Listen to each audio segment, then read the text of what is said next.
You know that little itch on your tongue to comment about someone that all of us have felt at least once? The Bible doesn't treat this as a character weakness. It treats it like a case for God to come down personally, speak plainly, and set things straight. And no, this is not an exaggeration. It's Numbers 12. But before we get there, there's a distinction we need to make, because gossip rarely shows up with that name. It shows up as concern. I heard that so-and-so isn't doing well. It shows up as honest opinion. Look, I'm just being honest, okay? It also shows up as information shared between friends. The disguise changes, but the dynamic doesn't. Someone is being judged without being present to defend themselves, and that carries weight, even when it seems light. Miriam was not just anyone. She was Moses' sister, a prophetess, a leader, the woman who led the song on the shore of the Red Sea after the people crossed.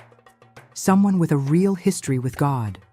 And that's exactly why her case is so uncomfortable. The conversation with Aaron started with a somewhat reasonable pretext. Moses' wife was a Cushite from a different ethnicity. It seemed like a family concern. But Numbers 12 records what came next, and that's where the pretext falls apart. Has the Lord spoken only through Moses? Has he not also spoken through us? The wife was the excuse, but what was underneath was something else. Moses' authority bothering Miriam's, comparison, insecurity, the desire to diminish someone else's calling because one's own calling seemed smaller. And here, psychology arrived at a place very close to what the Bible had already shown. Research on social behavior identifies that gossip almost always reveals more about the one who speaks than about the one being spoken about. Criticism works as an unconscious relief for insecurity. The judgment that comes out of the mouth is, most of the time, mirroring something inside, a frustration, an unresolved comparison, a wound that still has no name. The brain processes this judgment almost as if it were about itself, reinforcing patterns we build without realizing it. Miriam started a conversation about her sister-in-law and ended up talking about Moses' ministry. However, what came out was only something about herself. And God heard it. He came down in a pillar of cloud. He called the three of them to the tent. There, he defended Moses directly. He said he spoke with him face to face, unlike any other prophet. And when the cloud withdrew, Miriam was leprous.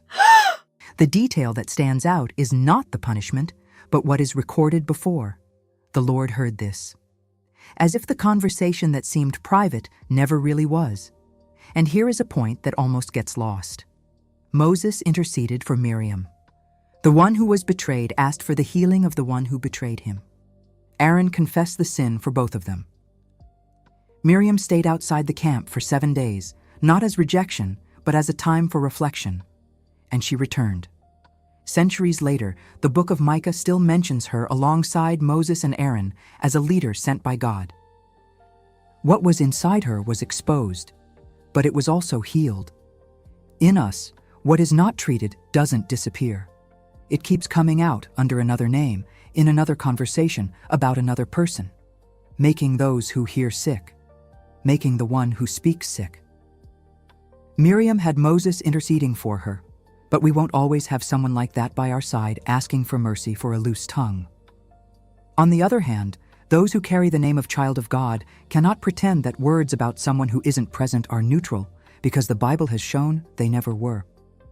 If this conversation made sense to you, leave a like and share it with someone you know needs to hear this. In the comments, tell me what you took from this. Sometimes something small is already enough to change a pattern.